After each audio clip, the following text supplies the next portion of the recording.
host, Rory Dream Redmond, joined by, well, I have so many compliments for him, but the one that comes to mind is beautiful, and that is Michael Yumi Cassidy. How you doing, Yumi? Yeah, I'm good. Don't know about beautiful. I'd prefer handsome. Ah, sorry. Let's go, let's go with the gender appropriate terms here. Obviously, 2019. We have to be a little bit careful with how we approach that.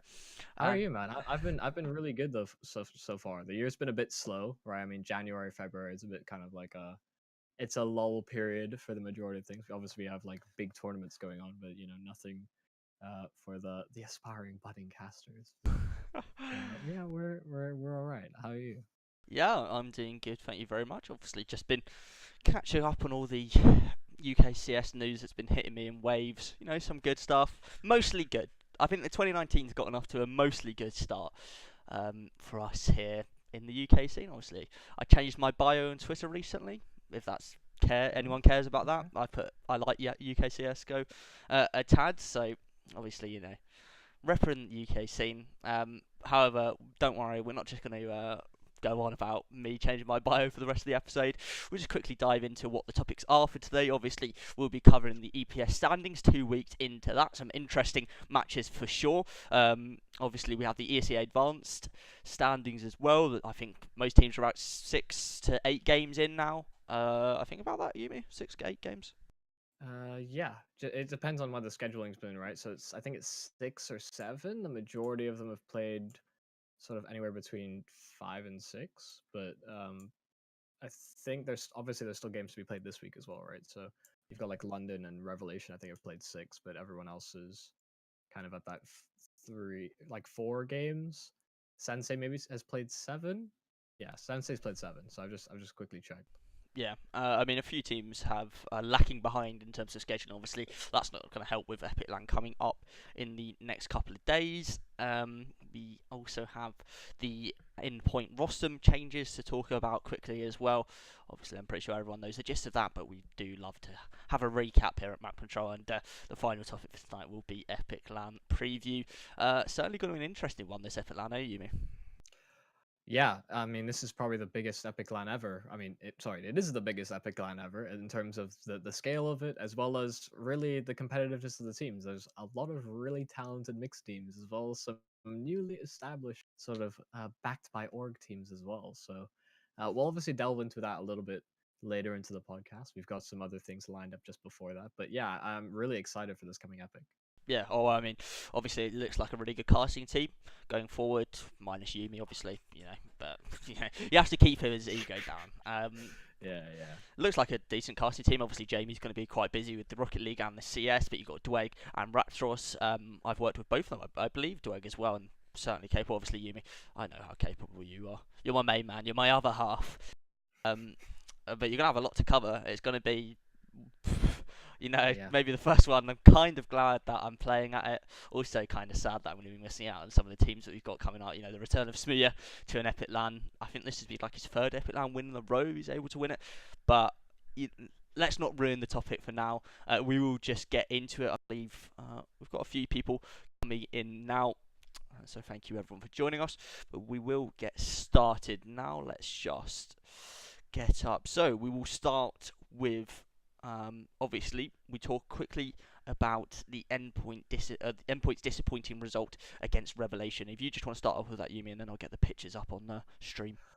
Yeah, well, it's one of those things where I think for a while now, Endpoint have. I mean, we touched on the last podcast. It's they've been on a little bit of a decline. Obviously, you've seen Laza not really hit his stride as an individual. You have the constant rotating door on that fifth position as well. They've been playing with Stanley for quite some time now, but now it seems that they're moving completely away from that. Laza is departing from the starting roster here from Endpoint. He's now, as far as I'm aware, a free agent. I don't know if he's still contracted for the meanwhile, but he won't be a part of the starting five. And they've actually been playing with, I think, Impulse and AVN, two Serbian players that I think used to play on Valiance for a brief time Yes. together. But I think AVN as well was a part of something like like box five or five box or something as the other team that he's on. So uh, obviously they've got a bit of chemistry between each other. They know how each other plays, and Impulse is a very proficient AWPer, and it's going to be quite fun, sort of watching them develop if they finally sign that player through. Just because you have not only Impulse, you have Pulse as well on the roster, so a little bit of confusion, I'm sure, will arise. Yeah, exactly. And obviously, up on your screens now is the tweet. Lazar announced himself that he's been, as far as I can tell, dropped from the starting five. I'm not sure it was entirely a mutual decision. I have mixed feelings about this. I understand the need to make changes. I think was necessary. However, I'm not sure Lazar was that piece that needed to be removed, in my opinion. Um, Lazo brings a certain capability in terms of his skill set. He'd been slumping as of late, in a personal opinion. He hadn't been playing the best that we know he can be playing. But I still don't think he was the one that should have been removed. What do you think, you? I'm not sure. I mean, it's hard. It's always hard to say because he definitely has a very high skill ceiling as a Hmm. player. It's about whether he's able to kind of tap into that consistently, and it doesn't seem like in these recent months he's been able to really bring that forward to or bring that to the table for the side of Endpoint. You have these other free agent AWPers like Impulse that you can bring in to sort of bridge that gap, but it doesn't really help cultivate the UK scene. And I think that's always been what Endpoint has sort of strived to do. I think this is, I mean, the fact that they're bringing in two players from outside the UK to potentially fill their roster is a little bit sad to see, just because you think Endpoint, you think majority UK. Obviously, they've had Robin, they've had a few stand-ins as well from the EU, but never anything long term. And so I hope that isn't really a sign of things to come. Obviously, it may do work for Endpoint in terms of developing and competing more internationally, but it would be a bit of a shame to see the UK sort of the UK hope as Endpoint used to be, kind of shut away as that core three, and then they have that rotating slot but for those last two EU players. Yeah. It's unfortunate they've had to move away from a couple of UK players, but there's positives to take out of that. They're not recycling players from the UK, not getting back in old flames, to just do the exact same thing, not improve, not do anything. The other best players are already engaged. Your London players, all of them, obviously engaged in London. You've got the likes of Dislaun, Revelation, probably all want to stick with the current five they have. Obviously, Endpoint is a different beast in terms of they have a salary to offer, which means you may Yeah. not have to do it full time, etc. They have a gaming house, boot camp opportunities. But the problem is, I don't think Endpoint really want to gamble on a young talent at this point, which is arguably, that's fair. You don't want to take risks like that when you can get into EU players that are decently well. You can keep your EPS slot, and obviously Impulse has done bits with Alliance. Unfortunately, they were removed to make way for the now ex Imperial guys. But still, it's positive change. It's Um, unfortunate for Lazar as well, though. yeah, I mean, just before we sort of move away from the Endpoint topic, it's a bit strange to me that the only people that were really taking part or really being in the Endpoint house was, I think, Mighty Max and I think Shiki occupying that space um, for the majority of the past few months, as far as I'm aware, or at least every time I've checked into Shiki's stream, as he does frequently stream, he's just saying like, yeah, I'm alone in the Endpoint house, and it's just like you have that as a resource as a player. You have all these players that you can bring to the house. Why are more people not there? I mean, I don't know personal situations. There may be boundaries preventing them from doing that, whether it be personal, whether it be health, or what have you. Um, but it just doesn't seem like they've really got the hunger for it. There should be quite a lot of time being funneled into it. They're one of the few teams that actually received a salary, as far as I'm aware, in the UK. Yeah. So why do you not value that? Why do you not want that to be a crucial part of your development as a player? Because a lot of these other teams that are starting to come up, especially within this EPS season, are unsalaried and they are hoping to try and get into a position where they will be salaried. They want a sponsor that will be able to provide that for them. And uh, Endpoint, it just seemed like they were sitting pretty for such a long time. Now this resurgence of all these other teams has really shaken things up here in the UK. Yeah, exactly. I mean, it is unfortunate for them. I think you're right in what you say there, in that they've been sitting at the top so long, unchallenged, that maybe they just got too complacent in what they were doing. They were never really striving in EU. They were, for one season in MDL, they were doing well. Obviously, we've had other teams in MDL do well, and then they start to drop off, It seems to be a recurring plan, no matter who's in the teams for these UK players. They always seem to Wind and drop. rain. How dare you? How dare you? Sorry. No, but you're right. It was when rain. They dropped off a significant amount after they had a really good MDL season, able to keep their spot, beat some significant teams, Gambit, Virtus Pro. Obviously, on your screens now you have AVN and Impulse in their first HLTV game. They got to the round of 16 in the Open qualifier against 3D Max. However, unfortunately, we were unable to beat that. Impulse didn't have a great performance in that match. However, obviously, it's early days. Setups haven't been gone through. Roles haven't been clearly defined, and it was, I assume, the first officials together. And they beat Vitality in that same qualifier. Oh yes, So you're right. Yeah, they did beat Vitality, so I mean that's a positive to take out of that for sure. yeah, but I mean, it will probably tie into that whole point of that it's likely their first set of officials together.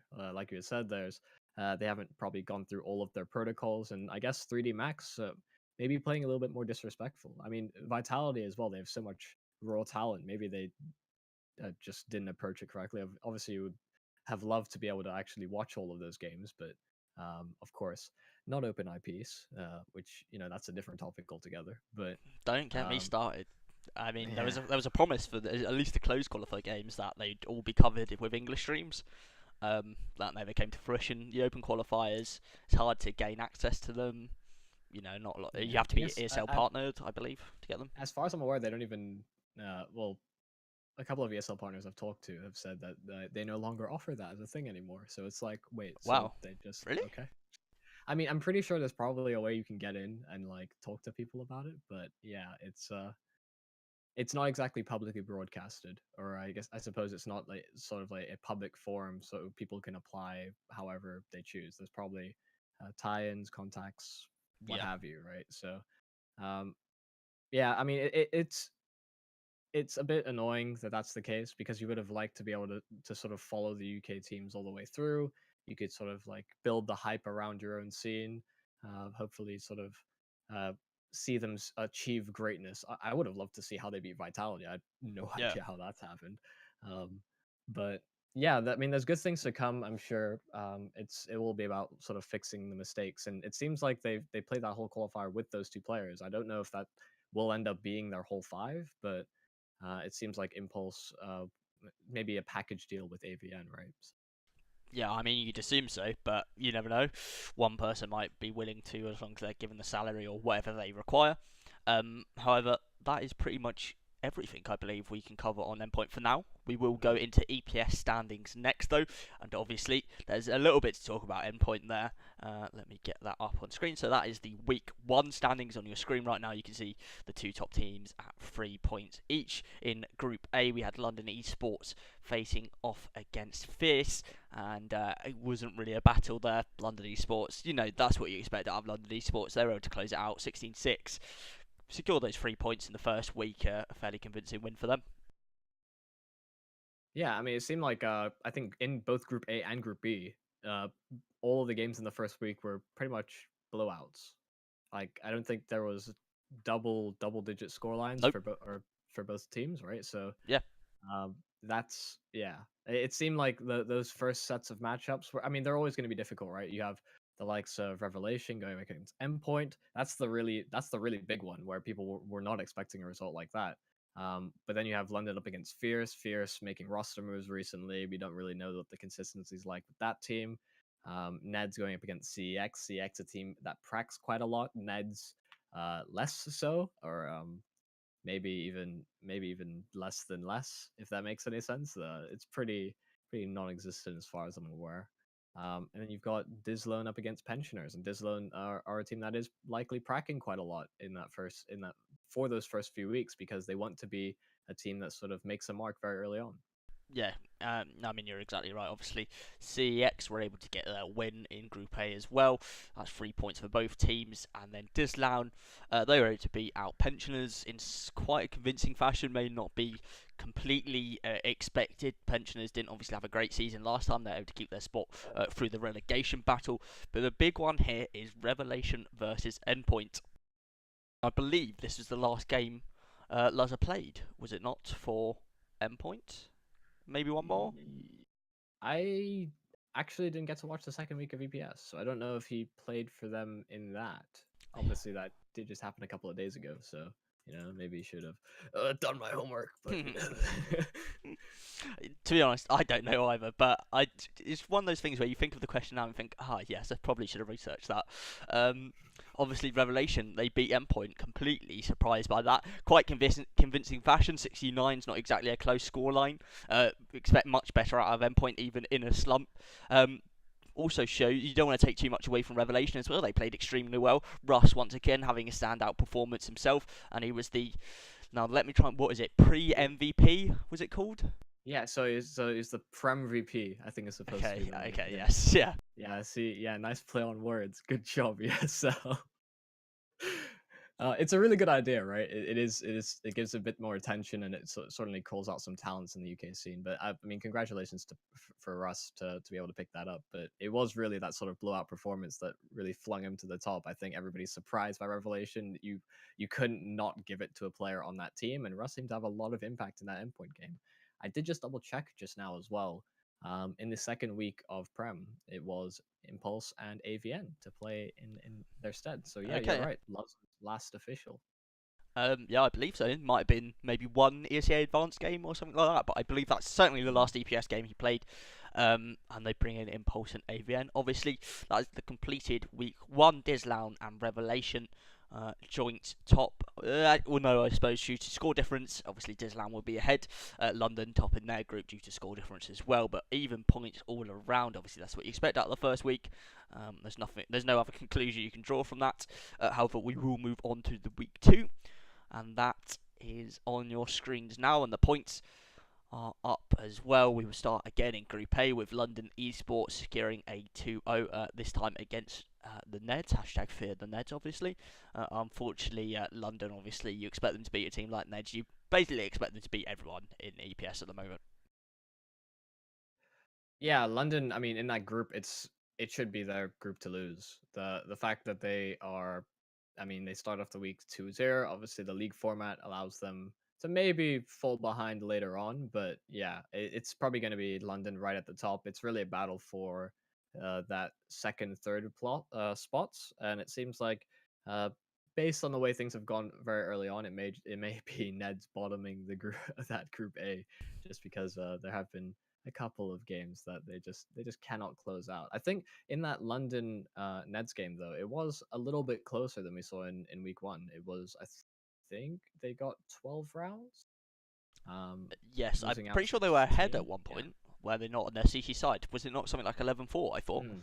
maybe I'm wrong about that. Maybe 9-6. No, to be honest, I can't. I remember I was watching the game, and I remember they were ahead at some point on their CT side, I believe.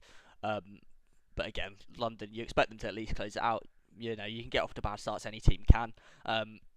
Ned's obviously got great individual players, but unfortunately, London are just better in every aspect. Yeah, I think Fry really banged them out as far as I'm aware.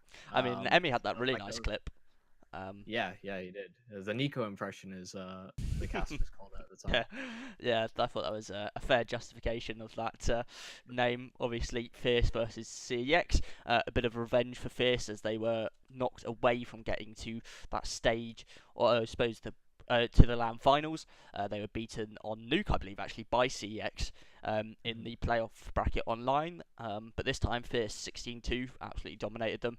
I believe there were some problems going into the game for CX in terms of, I think something was going on with a couple of the players. They weren't at the top, but still 16-2, a very convincing win for Fierce.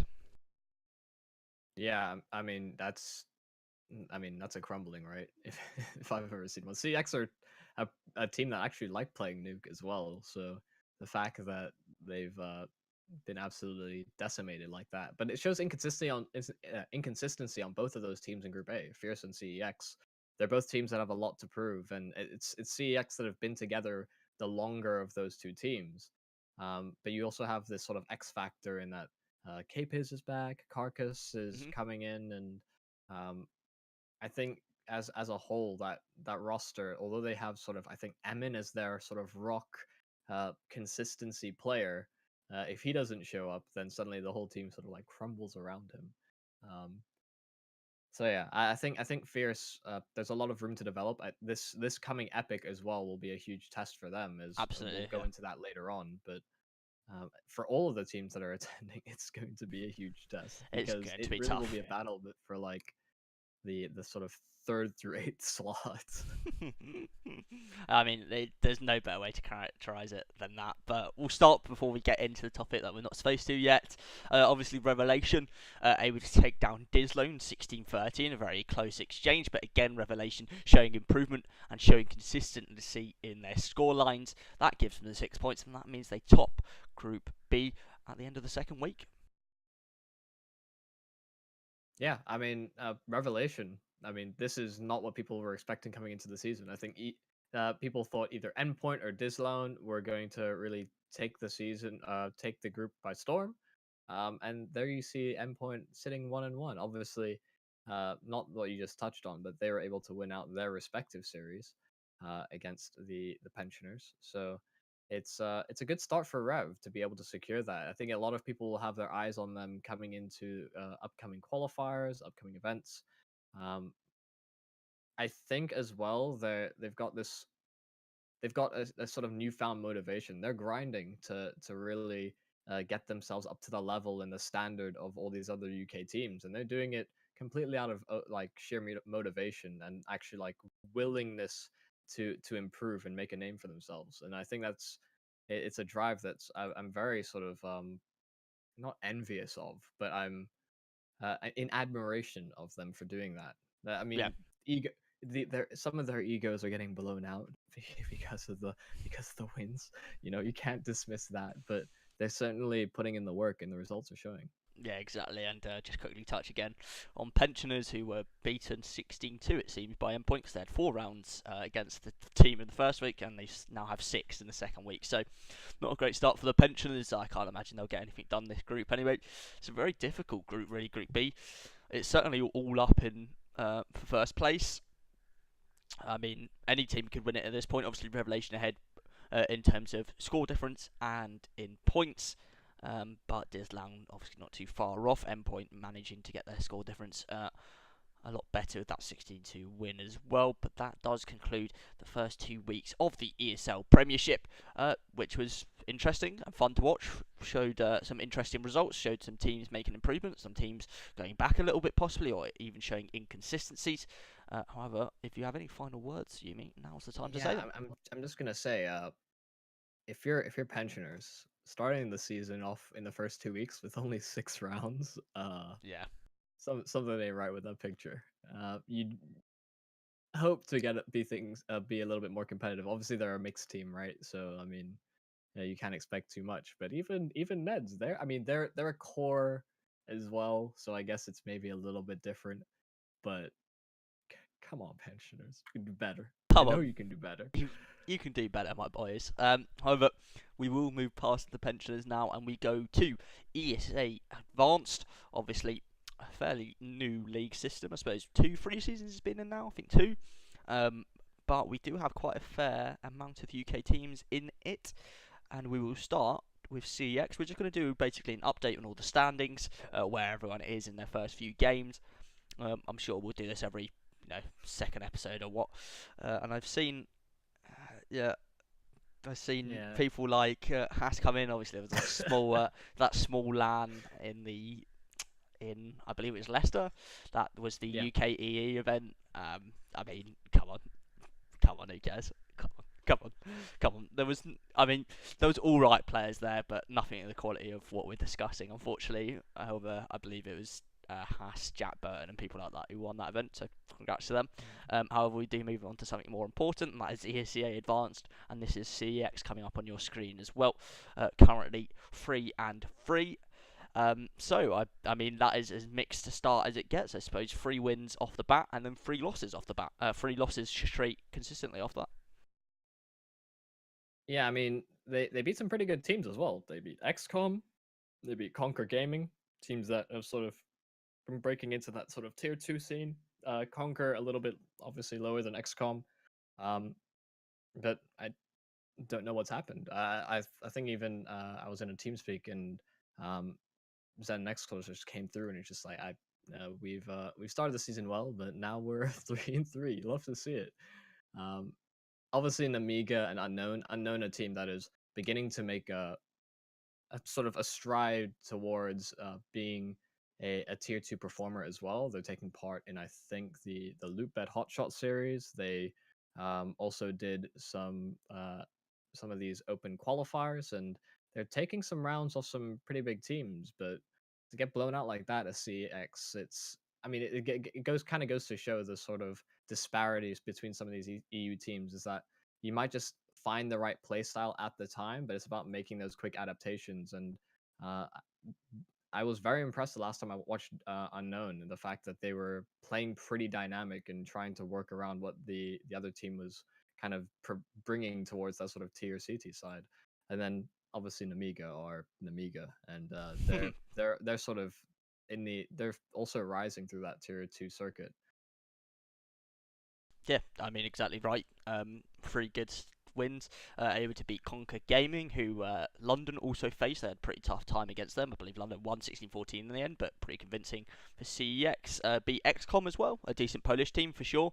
Um, I'm saying Yumi carries map control. That's fair enough. You know, I'm not going to deny that. Obviously, CEX facing Arctic Gaming as well. I don't know much about them, but 3 wins and 3 losses. No, it's not awful. Right, have you just timed it out? Okay. Yeah, I mean it's sort of like he's trying a load of shit. Like it's not good. Come on, guy. I know exactly who it is as well, so be getting a bollocking in TeamSpeak after. Um, yeah, but unfortunately, CX have pretty much been blown out in the 3 losses they've had so far. Hopefully, they're able to, once you get 3-0 and then there's sort of seeding starts to come in, it does become quite difficult. Obviously, they put that 3 at 3, so the teams will get a little bit easier. However, it's up to them to try and get back into this season now and hopefully get to playoffs or at the very least secure their spot. And if they keep going, win loss kind of thing, Mhm. I imagine they'll be able to at least keep their spot, which is probably one of the main goals for these teams at the moment. However, that is pretty much it for CEX. As we now go to Dislam, obviously recently picked up. They are the ex-August or ex-Imi Peak, and they have gotten off to a very good start, 4-1 currently. They lost their first game against Tricked, which I mean, Tricked are a very good Danish team. Sort of around that tier 3, tier 4 tier, but still not a bad team by any means. Yeah, they're I mean it's a pretty tough opponent in their first matchup, but they face against up the same sort of teams that we saw against in the CEX game. They beat Namiga, they beat Super Yumi. I don't really know who Slogib is, or I mean, but we see some recurring names here, Unknown as well. I think Um, I believe that is Robin's advanced mix. I believe that is the Swedish mix. uh, I think because I thought that was the name they were using in that qualifier. What was it? Not the. No, no, no. You were casting it with Shiki. It was the or Shiki was casting it at least. It was the ESEA relegation. That was it. I'm pretty sure that was the name they were using for MDL, and obviously they did get relegated. So mm, that could be them. Either way, it's a very close win. But that is 4 wins on the trot. I mean, they were able to bounce back. Super Jimmy, a decent team as well. They were able to beat Nemiga as well. There's certainly some good teams on that. Unknown, that other UK teams have failed to beat. yeah, I mean, this is there's not much to touch on outside of the what we've already sort of spoken through proxy of CEX. There's sort of some tier two teams that they're winning maps against, and it's although I think the Slogib game or Slow Gib, I don't know how you pronounce that name, man. It's just stupid.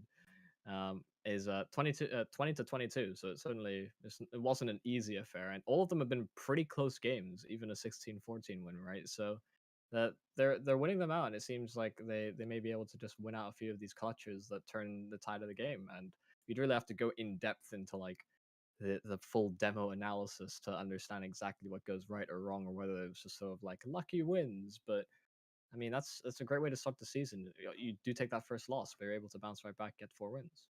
Yeah, exactly. I mean, it shows resilience, and they are now getting onto a consistent patch, and hopefully they can close that out completely. And now we do say goodbye to Dizlown and hello to Endpoint, who have played, I believe, the least amount of games out of everyone so far. That's 4 games they've played, 2 wins, 2 losses, kind of the same as CX, obviously just 2 games less. And I believe a couple of the games you were covering, if I'm not mistaken, Mr. Yumi. I believe the Monolith one. Were you not watching that, or am I? Was that someone else?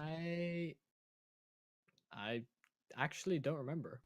It's like I've legitimately like done so many like weird casts where I'm just like either very tired or just like I have to get myself in a state where I'm excited, but like my brain is like not processing things. I think you're right. I probably casted that game. Um, Was that not the Russian team that they played on Inferno? You know what? yes. Okay. I mean, yes. Hmm. That's not good for my I'll stop. memory. I'll stop putting you in it. Yeah, I'm there. really sticking you in it at the moment. However, Honestly, I'm like I'm a goldfish, mate. obviously, Endpoint got off to a good start, a 16-4 win. They then lost to Tradiot. I believe that's how you pronounce. Is that a G or an O? I think that's a I don't G. know. Their name is tragic. Yeah. Well, Endpoint lost to Tragic 16-9. Again, the same scoreline. They lost to Revelation, so not exactly close. However, they lost to Monolith Gaming as well. I'd never heard of this team before. It's not, an insult or an ego. They played very well, won 16-13. From what I saw, I thought Endpoint were going to win, and it seemed like they slowed down a little bit, which is unfortunate. However, they're back on winning ways as of January the 23rd. Well, that is a long. I've just realised that is actually quite a long time ago they played their last advance, and I took these screenshots yesterday. So, unless they've played one since then, that's quite a gap between games they've had. However, you can actually see Avanti, Avon, and Impulse are in the roster at the moment, not paid. However, I'm sure they can get paid up very quickly, or they may already be. But Endpoint 2-2. You know. I mean, they're playing right now, so they must be paid Okay. somehow. Yeah. Okay, yeah. They're actually 14-2 up against Arena Bulls. So All right, there we go. Hopefully, back on winning ways then. Unfortunately, yeah. I should have tweeted out saying, "Can no teams play ESEA Advanced Night while we're talking?" Obviously, I don't think they would have listened, but either way, Endpoint seems to be winning their current ESEA Advanced game, which would make them 3-2 with 5 games played. So, not awful. There's still time to make playoffs. Obviously, there's still time to keep their spot. It's not in a bad position. It's too early in the season to tell anything like that. But we say hello to the Fierce Boys now, who have played 4 games, the same as Endpoint. However, they are not in a very good spot at the moment, Yumi. Yeah, I mean, 1-3 is not the way you want to start the season, and they get completely smashed out the server by Existence Galaxy as well. Obviously, I mean, Existence Galaxy, they're also making strides. They're breaking into the upper echelons, and they had a pretty good performance, I want to say, at DreamHack Winter last year, like towards the end of the year, and um, although they didn't walk away with the victory, they were still able to uh, really put themselves on the map again. And they've constantly compete in these open qualifiers. They even get into advantageous positions against teams like Vitality. Um, they don't win some of those games, but they're very competitive, and they bring out the best in their opponent quite often because of the sort of level of consistency they're able to bring to the table. There needs to be some sort of an elevation from individuals like sides like Vitality to just compete and bring things back. Like it does often come to some sort of a ridiculous clutch from Apex or uh, from Zaiwu, of course Zaiwu, to really bring things back. And there's good signs from that team. So it's not an opponent that Fierce will be too sad about losing to. But I mean, Lingby Vikings is a pretty rough one. I think as well, London lost to Lingby Vikings as well in their ESEA advanced season. So Yes, I believe. yeah, I think you're correct, but I think that was. yeah, We'll talk about them in a minute. You're yeah, getting yeah, ahead of yourself. No, obviously, they had a close loss as well on overtime, so they've been blown out pretty much in 2 games, which is unfortunate. However, you look to get this consistency towards sort of middle of the season, end of the season, to make sure they can secure their spot. They had a really good main season last season around, so hopefully they're able to pick that back up. It's unfortunate to get off to this type of start. However, this stuff happens. It's just up to them to try and bounce back. However, the next one along is okay. It is London already, and they are currently 4-2. Um, so that's obviously 6 games played, 2 losses. They had I mean, the start of the season, good start, 16-7, 16-5, 16-2 against. That's actually Sensei, who we will talk about Sensei. in a couple minutes here as well. They were able to beat Copenhagen Flames in a close game as well, who are certainly a good team, or at least a good team for advanced. But the 2 most recent losses, I believe you covered both of them, Yumi. Yes, ex Underdogs and Lingby Vikings. They got uh, pretty much shut out every time they tried to contest on. I mean, it seems like their nuke is inconsistent because when they played against Granite, it was pretty shut out. That there were a couple of close rounds from Granite, but by and large, it was London leading the entire game. Um, then you go into the Lingby Vikings game where they had sort of like a few strings of rounds together, and then they really just sort of crumbled. There was some really good performances by the Lingby Vikings players to sort of bring it forward, but it seems like Nuke is a bit of a touchy subject. Obviously, ex Underdogs as well are a team that are not officially sponsored by Underdogs anymore. They've sort of scrapped together. I think they're a full Russian lineup, or that Yeah, one's a I think yeah, it's CIS at the very least. I think it yeah, is. I'm pretty sure it is full Russian, but to be honest, I could easily be wrong about that. Obviously, the 16-13 yeah. loss, I was watching that. For the most of it, they looked pretty shut out of that game. They were able to start getting rounds back together, and then it just didn't happen. Sometimes like that, you claw back the comeback, and it's just not good enough. Ex underdogs able Yeah. to counter around. I think the main point for all of the things we've said about the ESEA advanced seasons like updates basically is take them all with a grain of salt. Obviously, there's a lot of room Yeah, to grow, and it's not really indicative of sort of the internal UK scene. Um, but there are certainly some. It's I mean, you just look at their performance, right? Blowout versus Granite, get blown out by Lingby Vikings, and then they have a close game against ex underdogs, right? So it's like, we're in the middle about Nuke. It's yes, not our best map, it's not our worst map, but we're okay. Um, so yeah, I think everything we say is taken with a grain of salt. London probably by and large the best team in the UK. yeah. As far as like a core five that are staying together and trying to bring the brand forward, bring their names forward is the best in the UK, and they've got a lot of firepower to back that up as well. So Yeah, I mean it's early in the season as well. That's got to be made clear. yeah, There's still a lot of time for it to go very bad, very good, or stay the same. There's so many games left to play. Obviously, there was a few complaints by a couple of the players that Imi wasn't vetoing to the best of his ability. I believe it was Astro was having a no, obviously they're having a bit of a joke, but especially against Limby Vikings, I saw Astro tweet saying, "We're not letting Imi veto or something like that." Anyway, but the problem with ESEA veto system is it randomizes the maps based on, so you get to veto 3 maps. yeah, You don't see the 3 maps the other person vetoes, and then it randomizes.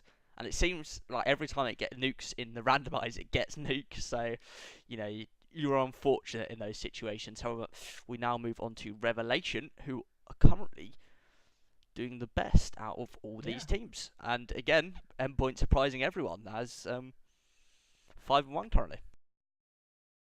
Yeah, they haven't really faced up against the same tier of opposition. Like that has to be said before we go into this. Like Gloria Victus. I mean, have you seen them in a tier two tournament in of late? Have you Oh, like Lingby Vikings are obviously a recurring name throughout the series, but Revelation able to overcome them. The other teams were not able to beat Lingby.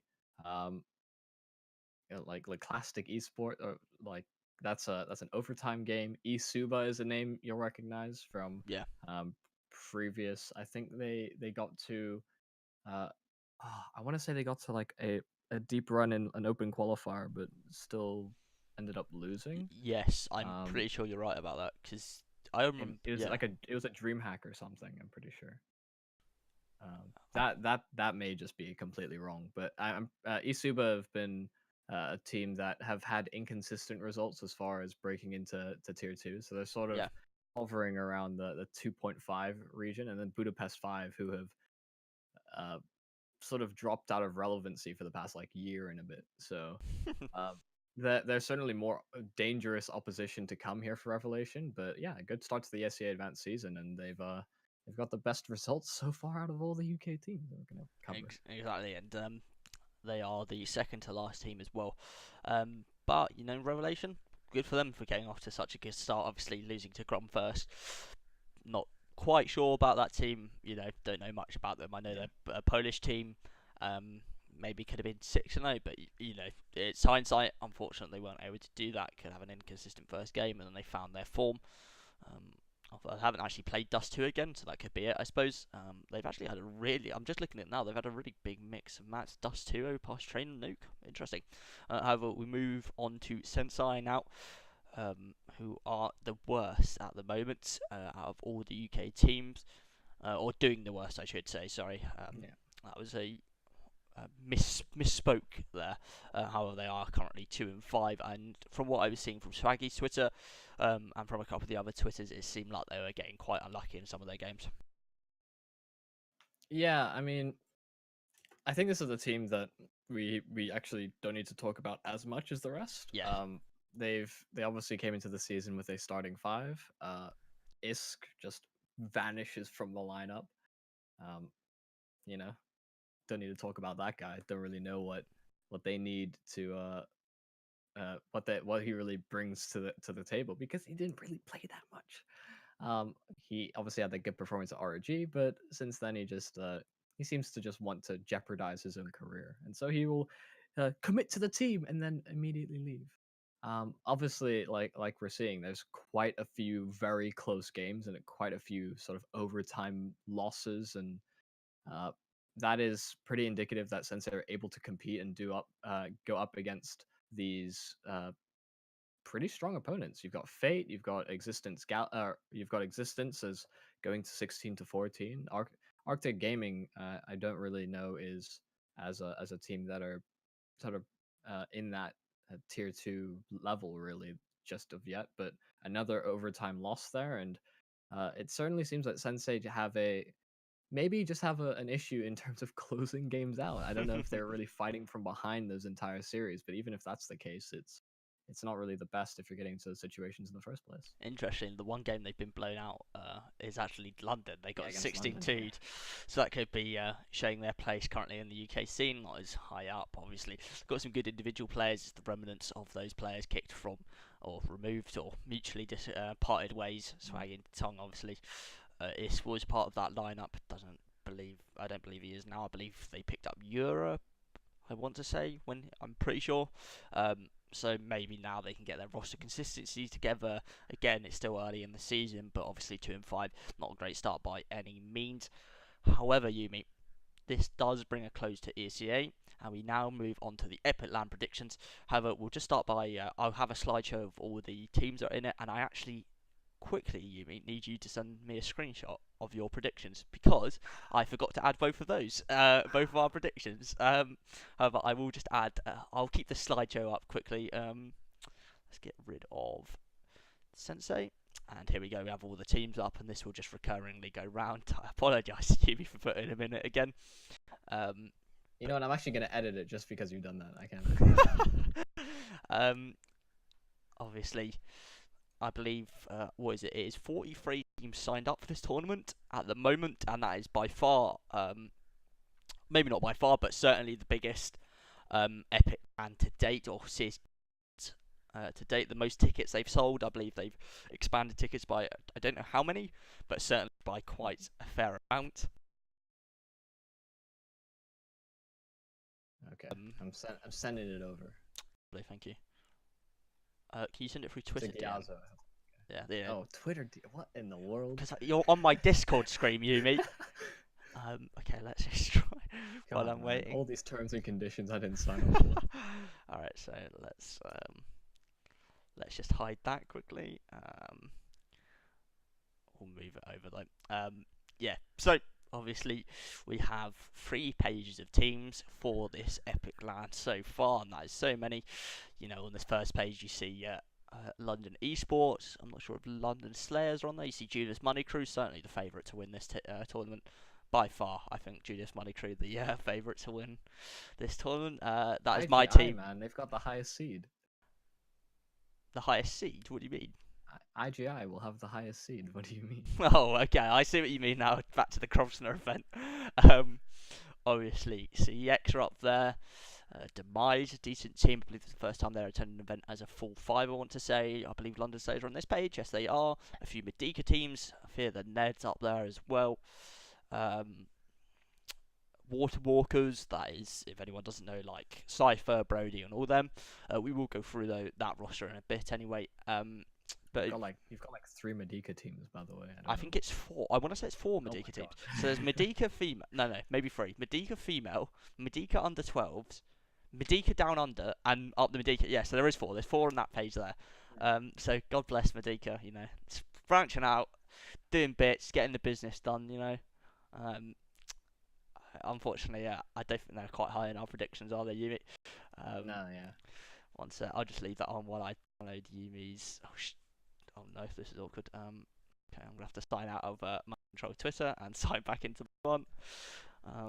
But you want me to DM you on map control? I could do that too. I've already signed out Yumi, so Oh, that would have okay, been you know. that would have made more sense. However, you know, preparation is key, and I haven't prepared anything, so. This is why we typically have a producer, but he's busy.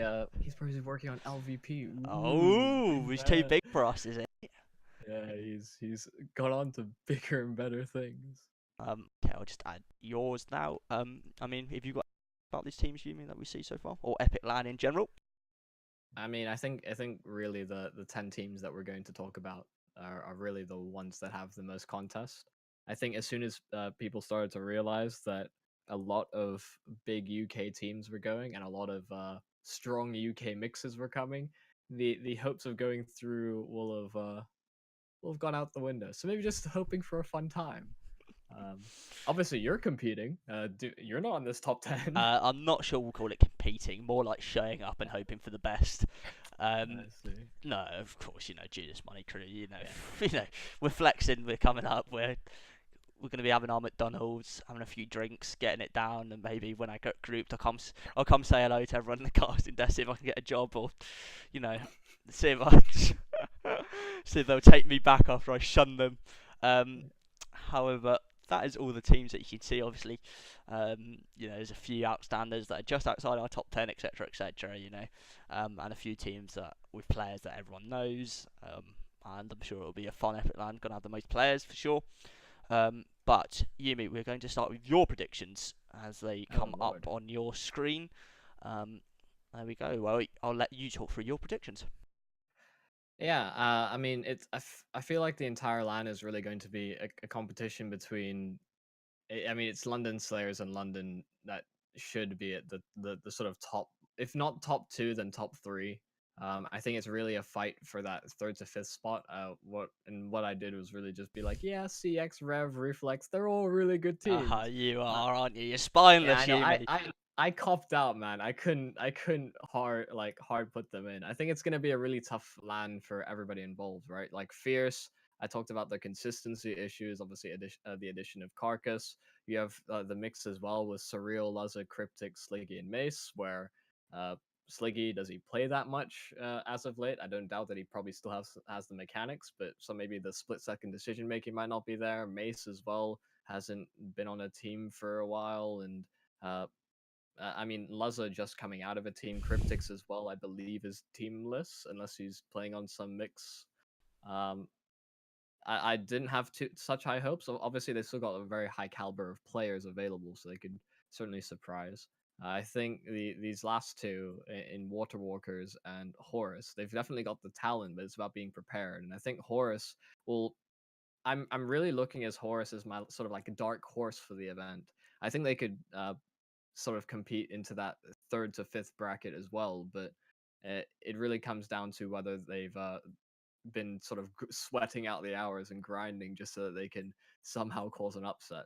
I think it really will come down though to either London with their team like dynamic or London Slayers while slaying London, right? So Yeah. I think Yeah. especially with like CX, Revelation, and Reflex all sort of being uh, emerging as better UK teams this season.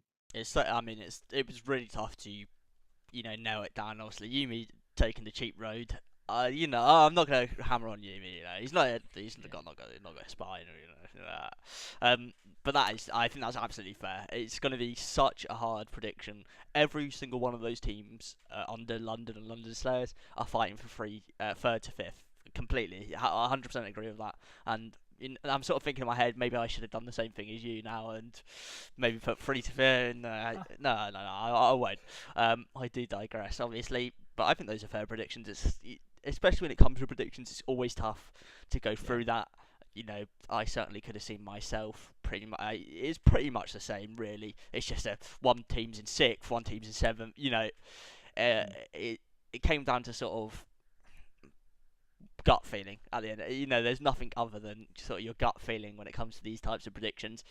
But I certainly agree with the majority of that. Obviously, in terms of that, it was fair to go for those. Yeah. Um, have you got anything else to add for your predictions, Yumi? No, I'm glad you approve of my Oh, technique come on, Yumi. to cop out. It's like when it's like that tier one events where they're just like, oh, so casters, how do you think this game's gonna go? They're just like, I don't doubt there's somebody going like underneath the desk like corn flip, like, oh, it landed heads. I guess that means Existence Galaxy is winning the best of three. Like. Yeah, but it is tough. I mean, if you look at all these rosters, you think it depends who shows up on the day. Who's consistent, what maps they get, whether they meet in lower bracket, upper bracket. How they do in their And it's groups. it's mixes, right? That's Yeah, the biggest issue as with every Epiclan, and that's why there's always a contest towards seeding. They're like, oh, but I should be seeded higher, but like you've never played with this guy before, mhm, and we have no idea who all of these people are, but exactly. you might just be talents. I mean, on my one, I've got the expected seeding, and basically why Yumi hasn't put that on his is because we pretty much exactly agreed on what we believe the Yeah, seeding will be, and that's always, again, a guess based on previous seedings, etc., etc. And yeah, we basically just agreed that that will probably be the seeding, or most likely be anyway. I suppose that in general is just your prediction, but thank you, Yumi, for drawing that up.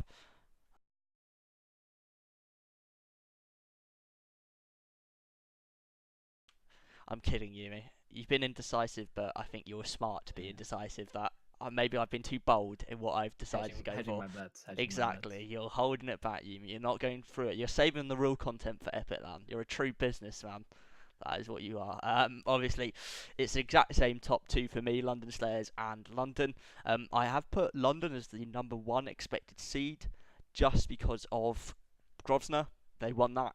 I think they And take that, EPS. and EPS, they take that into account massively. And again, mixes aren't usually as seeded as high unless they are quite standout mixes, which again, London Slayer is quite a standout mix. Obviously, in my third place, I decided to go for Reflex. I think since the last time you saw this, I think I might have changed it around because I saw yours and I thought, maybe I need to change a few things. Yeah, I Yeah. mean, yeah, sorry, just before you touch on that, it's sort of like Reflex are basically the Dislone lineup, but with the addition of Whisk instead of, oh god, the name escapes me. Um, for the last player on Dislone, I'm gonna cheat. I'm gonna look it up. Um, but yeah, they're playing with that same core, but then having uh like an Meze. additional player fill in. Meze. That's the one. He was unable to. I believe he's working or something like that, so he's unable to send, which is it's Mm. unfortunate. Again, Meze's quite a good individual player as well. We certainly make up that the Epic 25 winner with the Ferrari Pikas. Obviously, back in this mix this time around, obviously, a few different players. However, certainly competing for that top three. You maybe could possibly see them in the final if they're able to get an upset over the likes of London. But it's going to be a tough battle. Obviously, from there, we've got fourth. I've gone for Fierce, which was really tough for me to put Fierce in that position. just because of how inconsistent they've been in certain results recently. But I trust in my man Capers to. I'm hoping that we get another rage from him, in those videos that the Fierce guys do. So I'm hoping we get to see that. But obviously, again, I've put them at fourth place. I have previous Epiclan experience in terms of seeding as well. But that was Just it. It was tough. just before you go further, I think it's like there's a few things like uh I mainly didn't change seating is because most of it is what I agreed on. I think Yeah, the majority of the seating for say like teams like Revelation and CEX are maybe a little bit underrated, right? CEX are a team that have been seeded pretty highly in previous Epic lands, and I don't think that will change. But yeah. obviously their inconsistency in terms of actually I'm now. walking Yeah, away with yeah. I'm yeah, looking at that now, big thinking impacts. maybe that was a bit. Maybe they should have Yeah, a been. bit harsh, maybe a bit harsh. I think I would. I'd put them around probably sixth or seventh for seeding Yeah, this time around. In my opinion, ninth I think uh, was a bit overzealous. Um, However, I've made my decision. You have made it. But 7.2, yeah, I put them at fifth place. Again, this is a pick that I'm not quite sure about. It's a mix. It depends how they show up. Depends on the day. Surreal, Cryptids, and Lazar. The reason I put them so high is just because of those single free players. I believe they're individually as good as most of the other teams, and they have that experience behind them that maybe they can close out games or get ahead early, which gives them the advantage. Revelation in sixth place, due to recent results, certainly could be a fourth place finish for them, a third place finish for them. Absolutely, you know, it is unfortunate um, that what was I can't remember what I was going to say. It was unfortunate that their previous seeding at certain events hadn't been as good. But now, sixth place I think is fair. yeah, I believe I'm not sure if this is the first Epic Land for Leaf. I'm not sure about that. However, obviously I've put CX just behind them. The results as of late haven't been as convincing for me to put them above the likes of Revelation and Fierce. But again, CX when when me and you were casting them at Epic 25, they looked pretty convincing on a couple of the maps on LAN. Obviously, and they've then all they had some yeah really weird maps where yeah they're just like, yeah. That was a weird land because I know Jamie didn't know too much about all the different teams, and he had them as one of the favorites for the tournament. Obviously, we follow it a little bit closer because he's doing a lot more Rocket League stuff now. So we had instead been like, oh yeah, Fierce are a very good team, but um, we made different predictions. And when CX had those flashes of brilliance, I'm like, oh, maybe Jamie's onto something. He's holding on to that brand name loyalty. And then just you saw a couple of maps, and you're just like, why are they making a mistake like that? So yeah, uh, exactly right. I mean, yeah, the problem I have here, Neds could quite easily be above CX, could beat Revelation, they could beat 7.2, they could beat Fierce. Again, you know, I think I've got the prediction for yeah, seeding a little bit wrong in terms of CX should have been higher, because I'm just looking at the chat now. mm, And who is it? Yeah, Jay. Yeah, yeah, Jay is exactly right. They're in yeah. advance, they're a full team. Certainly They should have had been they had higher. a pretty good EPS showing, Exactly. Yeah, they and made it to the land. There's a lot going for them. That probably should have seeded them higher. However, I think in yeah, terms of prediction of placements, I think that's a fair place to put them at seventh. Um, Waterwalkers I put at ninth for eighth seeding. I think they should have been seeded um, higher. Sorry, below CX. Um, Obviously, that is certainly a good team though. I think with Horace and Waterwalkers, it was really tough to put either of them at ninth or 10th.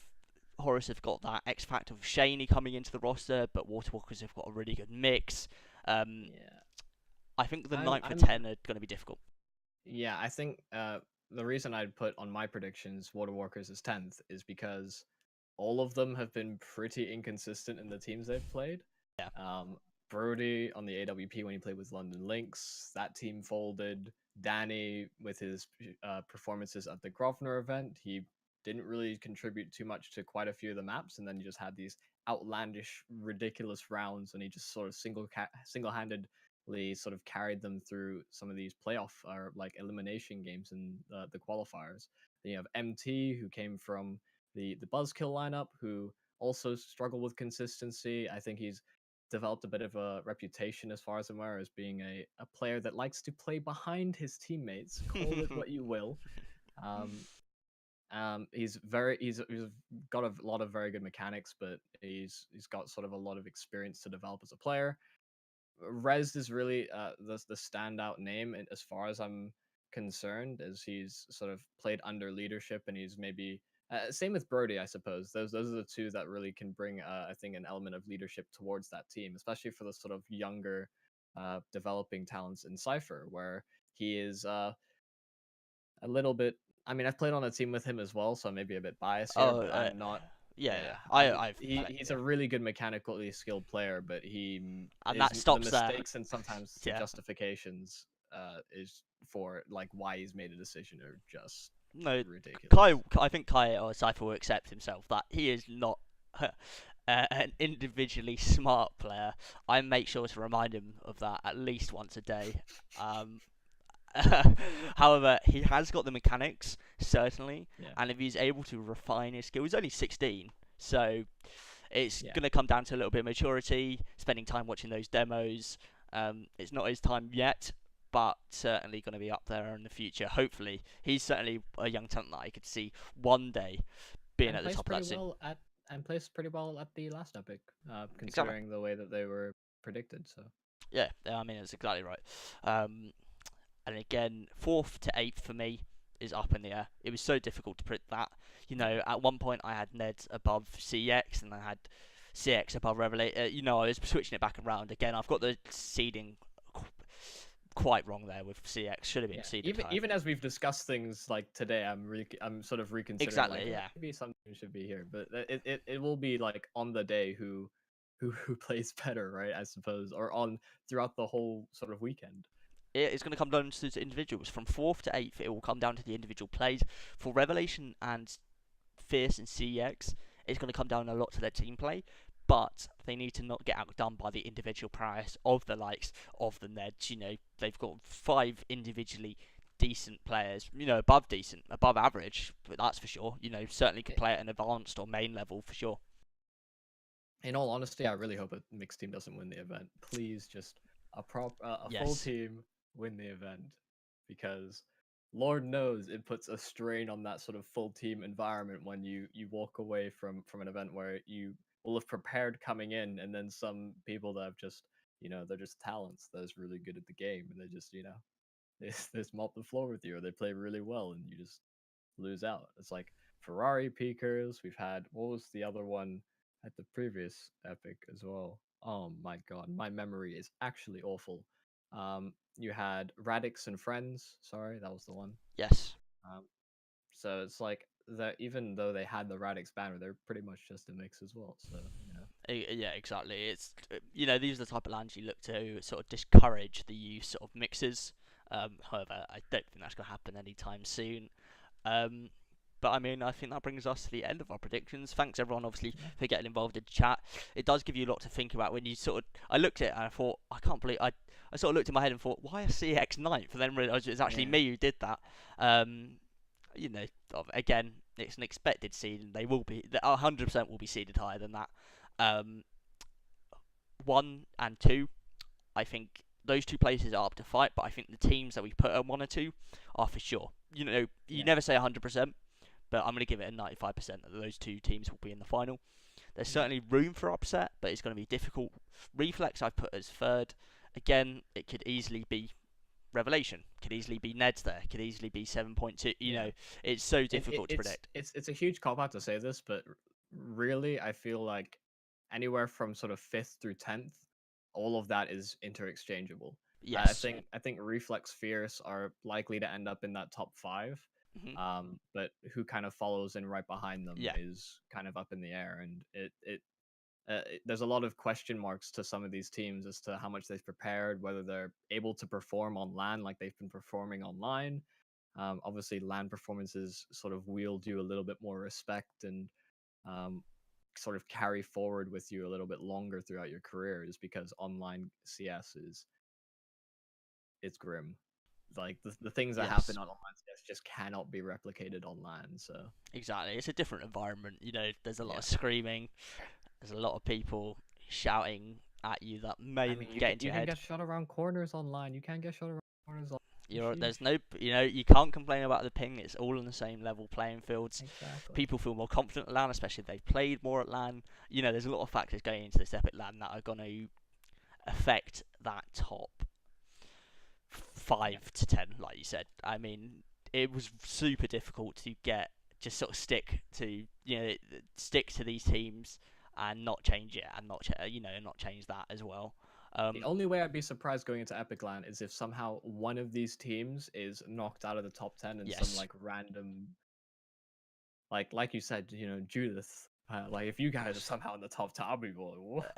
I mean, yeah, that would be more than a miracle. But I'm sure there's a few teams that the likes of Medica could possibly break into the top 10. There's a lot of teams going, and that's the problem. It's become. I think this top 10 is what I expect, but it's not 100%. And it's like that a lot of Epic lands, but this one is definitely been the hardest to predict for me, like in terms of Yeah, the top 10. yeah. I echo the same sentiment. I'm full agreement. Yeah, I mean, well, that is the end of our predictions now. Obviously, we've rambled on. We've had a few um, what's the word? A few mistakes made by someone in the seeding, expected seeding. We'll put that down to Yumi. Obviously, I hope you do enjoyed this episode of Map Control. We covered four or five topics, and it's been going for an hour and 5 minutes so far. So one of our longest episodes to date. Obviously, this will be uploaded to YouTube after we haven't been able to see the full VOD, and I think I'll start timestamping them. Start, making sure that everyone can see what they want to see if their name is mentioned at all. But obviously, I once again want to thank Yumi for showing up here. He's an incredibly busy man, incredibly busy, and obviously he makes the show what it is. Few people exchanging their opinions that he carries this show. You know, Listen. To address that, first off, the show wouldn't even be here without Dream because he's the conceiver of it. Second off, he structured everything and comes with all the screenshots. He even produced it for the episode. So you be quiet, you shut your guy. mouth, man. Yeah, you silence your trap. That's it. That's all Yeah. I gotta say. I'm glad to see there wasn't any major audio issues this time around as well. Obviously, we're all up in improvement, and hopefully, when Fraser is back, we'll see. We'll see some higher values of production, maybe. If he comes back, If he comes back he's to us. broken. Obviously, make sure to check out our Twitters as well, at Roy Rogue and at YumiTV, and make sure to follow at MapControlCS. I'll be trying to tweet as much as I can during Epiclan as well. Maybe I'll get Yumi to get involved in that to keep an update on scores, etc., etc. UK CSGO's just now started releasing a couple more articles, so maybe they'll be able to keep you up to date as well. But obviously, make sure to check the space, as the young kids say. But again, thank you all for joining us, and we'll see you next time.